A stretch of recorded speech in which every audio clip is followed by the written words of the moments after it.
Ya está grabando. Vamos a compartir.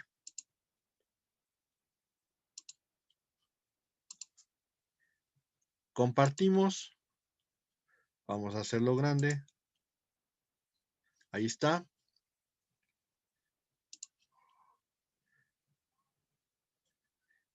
Ustedes lo hicieron chiquito otra vez. Ahí estamos. Ok. Los paso para acá. Para que no nos estorbemos. Uy, no quiere. Ahí está. Ahí está. Muy bien. Ok, ya vimos esto. Ok. Estábamos hablando de la Corte Permanente de Arbitraje de La Haya. Ya habíamos comentado, es una primera liga arbitral que hay en el mundo. La sede se encuentra en La Haya, Holanda. No es la Haiga, es la Haya, para que no vaya a haber ningún problema en ese sentido. ¿Ok? Está compuesto esta corte permanente por una lista de jueces. Aquí, ¿cómo funciona? Pues técnicamente es un órgano administrativo de Holanda. Y por lo tanto, cada país que se integra a la Corte Permanente de Arbitraje manda una lista de 4 jueces de su país. Y esa lista de jueces van a ser la que se van a utilizar para la Corte en todos sentidos. México tiene sus 4 jueces y generalmente lo que ocurre es que un país escoge a 2 jueces. Otro país escoge a 2 jueces. La lógica es que si México tiene sus 4 jueces y el sínodo arbitral se compone de 5, 2 los pone México, son mexicanos, 2 los va a poner el otro país, vamos a pensar Estados Unidos, los 2 los pone Estados Unidos, y entre los 4 escogen a un presidente, que obviamente será un país neutral. Obvio, ahí interviene mucho qué tanto entendamos por un país neutral. O sea, a lo mejor puede ser un país europeo o un país africano. Claro que Estados Unidos nunca va a estar de acuerdo en que sea un país africano porque los africanos pues son subdesarrollados. Entonces ellos querrán que sea un juez europeo, pero un juez no puede ser influido de ninguna forma. Por lo tanto, déjenlo ustedes de lado que se pueda considerar poner a un juez inglés, por decir algo. A lo mejor un español, a lo mejor un italiano, pero entre los 4 jueces que se designaron, se elige al presidente del sínodo. Esto es lo que es la lista de jueces. Después tiene una oficina internacional. Esta oficina internacional es manejada por el propio Ministerio de Asuntos Exteriores de Holanda y se va a componer de la Secretaría, de los archivistas, y es la función de lo que hace esta oficina internacional, es una especie de secretaría de juzgado. ¿A qué hace la Secretaría de Juzgado? Mantiene el control del archivo, da las vistas a las partes para que ellos puedan tomar apuntes del expediente y verifica los acuerdos que se están tomando con respecto al caso. Por último, tenemos un consejo administrativo. Ese consejo administrativo, escuchen bien, porque ahí empiezan los problemas. Este consejo administrativo está formado por el ministro de Asuntos Exteriores de Holanda, pero también va a estar conformado por todos los que son embajadores de los países miembros de la Corte Permanente en Holanda. Muy similar a lo que pasa con el Consejo Panamericano, que son todos los embajadores de los países americanos en Estados Unidos, es muy similar aquí. Aquí el Consejo Administrativo lo va a formar el ministro de Asuntos Exteriores de Holanda y todos los embajadores. Ahí lo que se va a verificar son labores presupuestales, cuotas de mantenimiento y muchas veces quejas contra los jueces o alguna posibilidad de corrupción en el sínodo arbitral que pudiera existir. Bueno, eso lo maneja el Consejo Administrativo. ¿Cómo va a ser los procesos? Los procesos son 2 en la Corte Permanente de Arbitraje. Uno se llama proceso ordinario y otro proceso sumario. Cuando hay la diferencia entre ordinario y sumario, es porque el ordinario hay muchas más cosas que probar. Para poder hacer un juicio sumario, debe de haber reconocimiento de ciertas cosas por alguno de los 2 países, ya sea uno, que yo te admita o yo te haya reconocido bajo algún medio legal, por ejemplo, un adeudo, ya te lo reconocí, ni modo que no lo pagues, porque si yo ya te lo reconocí, entonces se puede entender que no está discusión si lo tengo o no lo tengo. Yo ya te lo reconocí. Por lo tanto, la única discusión aquí es ¿por qué no has pagado? Y si la única discusión aquí es ¿por qué no has pagado? Pues eso es una prueba más rápida que andar comprobando desde antes la deuda. ¿Sí me captan esa idea? La posibilidad de hacer juicios sumarios es porque ya hay cosas aceptadas por los estados. Y al haber cosas aceptadas por los estados, técnicamente lo que se hace es tratar de agilizar el procedimiento, evitando situaciones de origen. O sea, si yo ya te reconocí la deuda, ¿es que tengo una deuda contigo? Claro. ¿Tengo que probar que existe una deuda? No, tú ya lo reconociste. Por lo tanto, nos vamos por un juicio sumario a ver por qué no has pagado y cuánto va a ser lo que vas a pagar. Puede ser. Esa es la idea. Entonces, bajo esas condiciones,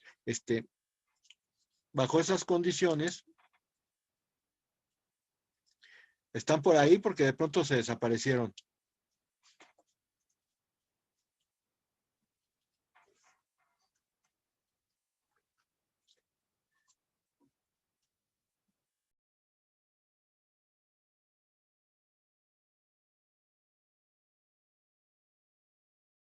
¿Lo votó Zoom, verdad?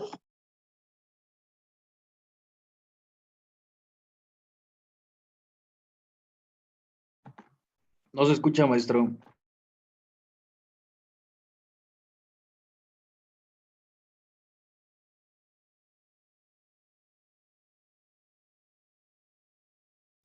Ya está, perdón. Sí, parece que me votó Zoom, pero pues no sé qué fue lo que pasó. Ok, pues bueno, vamos con esto. Ya aquí está. Estábamos comentando, hay dos procesos, entonces esperando que hayan entendido eso.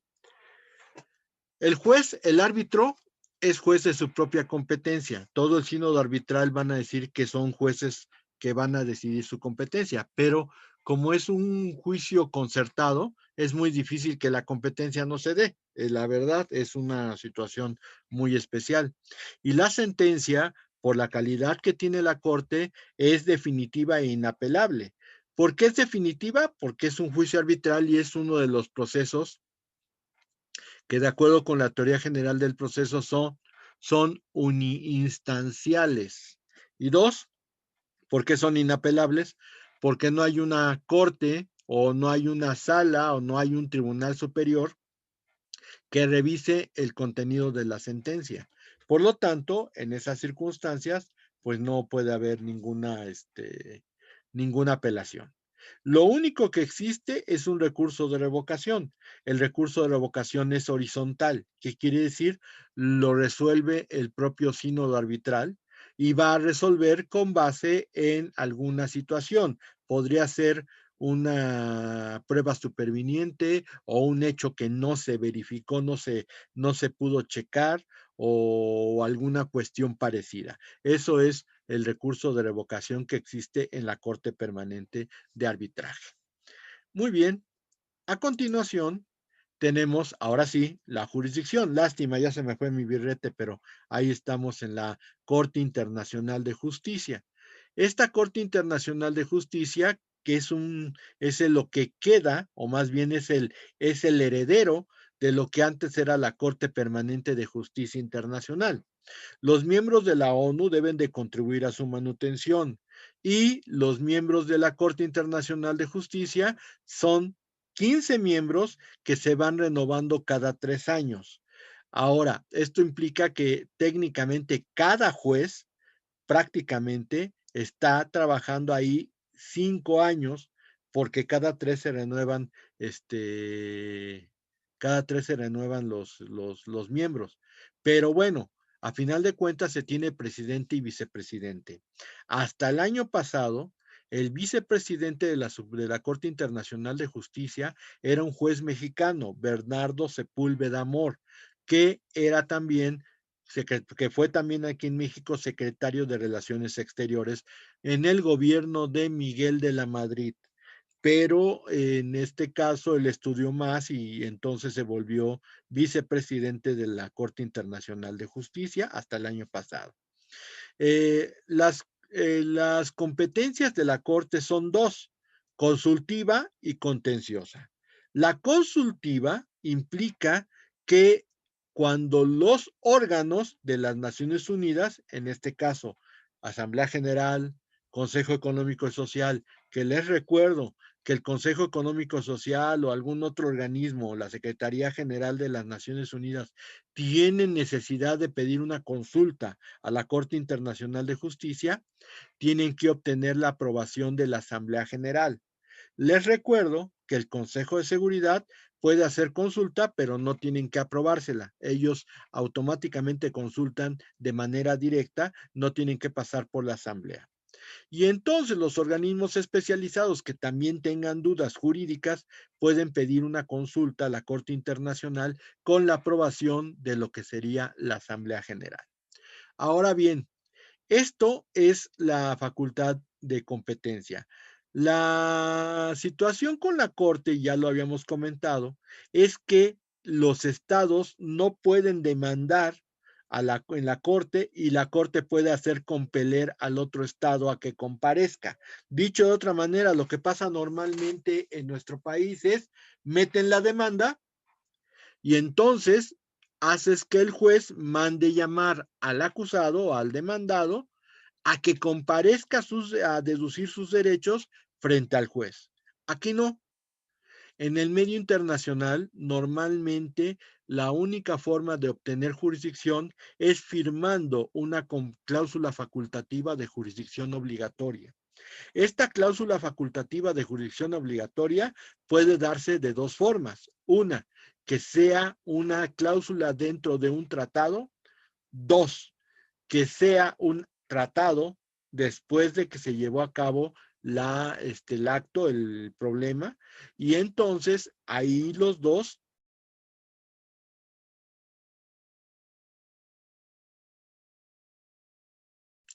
No sé qué está pasando, pero bueno, ya son dos cortones y tengo el cable y aparte hay disco de alta velocidad en la computadora, no entiendo qué está pasando, pero bueno, afortunadamente se conecta muy rápido. Bueno, entonces estábamos comentando de que la cláusula facultativa de jurisdicción obligatoria implica que los dos estados se ponen de acuerdo y los dos estados comparecen. Muchas veces se puede decir que los dos estados están de acuerdo, pero también hay una cuestión: es difícil convencer a un estado de que comparezca ante la Corte Internacional de Justicia. México ya en estos años ha obligado y ha hecho posible que Estados Unidos comparezca con ellos ante la Corte Internacional de Justicia. Y cosa rara que no se llevó a cabo en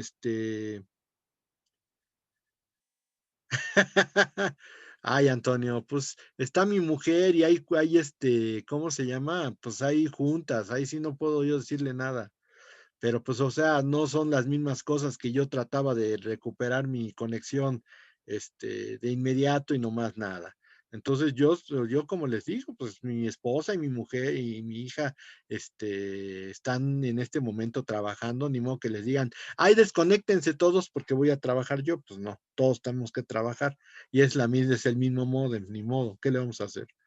Ay, ay, ay, pero bueno, ok. Entonces, estábamos comentando esto. El punto es, el punto es que México ha hecho que Estados Unidos comparezca ante la Corte Internacional y van un triunfo y una derrota.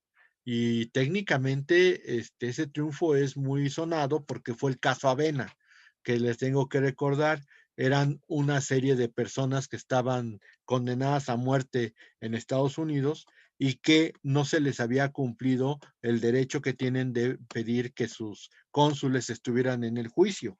Y Estados Unidos tuvo que aceptar la sentencia del caso Avena, en el cual, pues sí, o sea, se vio latente una violación de derechos humanos por parte de Estados Unidos, en el sentido de que no se le había dado a estos detenidos y son condenados a muerte la asistencia consular. Y debo de comentarles que hubo la suerte, quizá, de algunos que ya estaban a punto de morirse, que técnicamente salvaron la vida gracias a esa sentencia. El más sonado es uno que es el segundo que iba a morir en Texas, lo dejaron libre porque se vieron que fue violación de sus derechos, hubo una anulación del juicio, se vino a México, se hizo famoso, actuó en telenovelas. Sí, sí, sí, sí, sí, o sea, eso es una cuestión que llama mucho la atención. Llegó a México, se le pidió que actuara en una telenovela, tuvo un papel en una telenovela y ya decía, yo me voy a dedicar a ser actor, se mató en su coche. O sea, ese cuate ya estaba condenado, de veras, o sea, es una de las cosas más bizarras que te puedo imaginar, porque prácticamente estuvo en México libre un mes y se mató en el coche. Pues ni modo, le tocaba. Ok, pues esas son las situaciones que se dan con el caso de los señores Avena que estábamos comentando. Ahora bien, en este sentido, el proceso consta de dos etapas, la etapa escrita y la etapa oral. La etapa escrita es normalmente la postulatoria, es decir, se presenta la demanda, se presentan las pretensiones, se presentan los hechos que se alegan como constitutivo de la demanda y entonces a partir de ese momento empieza la etapa oral, que es desahogo de ofrecimiento, desahogo de pruebas, alegatos de las partes y por último, la sentencia. La sentencia se dicta en la Corte Internacional, están todos los jueces y aparte se lee en voz alta por el secretario de la Corte Internacional de Justicia. En este es un acto protocolario, es un acto en el cual debe de haber representantes de los dos estados y también la sentencia va a estar fundada y motivada, se entenderá que es cosa juzgada y será inapelable. Para los que no entiendan todavía cosa juzgada, se entiende que ya no se puede modificar bajo ninguna circunstancia. Así que es inapelable, no tiene ningún recurso, aunque la propia Corte en su estatuto establece un recurso que se llama recurso de revisión de la misma naturaleza que el del arbitraje, es decir, es un recurso horizontal. Quiere decir esto que lo resuelven los propios magistrados de la Corte Internacional de Justicia y solamente será susceptible de poderse pedir siempre que haya habido pruebas supervinientes o hechos nuevos que no se tenían conocimiento de ellos antes del establecimiento del procedimiento judicial. Entonces, solamente en esos casos y bajo esas circunstancias se puede llevar a cabo precisamente este recurso de revisión. Ahora bien, eso es lo que es la justicia internacional en base a los elementos que ya vimos, las formas de solución, negociación, investigación, los autocompositivos, buenos oficios y conciliación, y los heterocompositivos, arbitraje y jurisdicción. Pero hay métodos especiales. Principalmente los tenemos en las organizaciones internacionales y en la ONU tenemos al Consejo de Seguridad.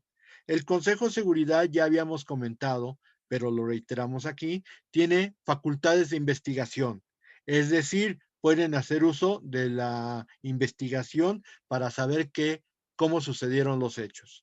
Tienen facultades de conciliación, es decir, pueden ser mediadores entre los dos estados, pero a su vez tienen medidas coercitivas y medidas para restablecer la paz y la seguridad internacionales. Aquí estas medidas coercitivas y estas medidas para restablecer la paz y la seguridad internacionales lo vamos a ver en lo que se conoce como el derecho de preguerra, pero sí existen por parte de la ONU medidas coercitivas. Las veremos más adelante. Ahorita basta con que ustedes sepan que hay facultades de investigación y facultades de conciliación. Y en el caso de América Latina, o más bien América, tenemos a la OEA, que tiene la reunión de ministros de Asuntos Exteriores y el secretario general. Estos van a tener facultades muy similares a las del Consejo de Seguridad. Por eso no hay Consejo de Seguridad en la OEA. Pero esa reunión de ministros de Asuntos Exteriores tiene facultades de investigación y tiene facultades de conciliación. En este orden, esas dos facultades han ayudado en algunos casos. ¿Se acuerdan cuando les comenté de la posible guerra entre Colombia y Ecuador? Que les dije el agua no llegó al río porque los de las FARC estaban en territorio ecuatoriano y Colombia se le hizo muy fácil meterse al territorio ecuatoriano a tratar de agarrar a los miembros de las FARC. ¿Se acuerdan de eso? ¿No se acuerdan? ¿No? Uy, pues están muy desmemoriados. Bueno, pues ese hecho, que se considera como una invasión del territorio ecuatoriano, casi hace que haya una guerra entre Ecuador y Colombia. Y no llegó la sangre al río precisamente porque de emergencia se hubo una reunión de ministros de Asuntos Exteriores, mediaron entre los dos países y prácticamente lograron que se congeniaran, que se avenieran, y técnicamente por eso no hubo guerra, que estuvo muy cerca de ocurrir, ¿eh?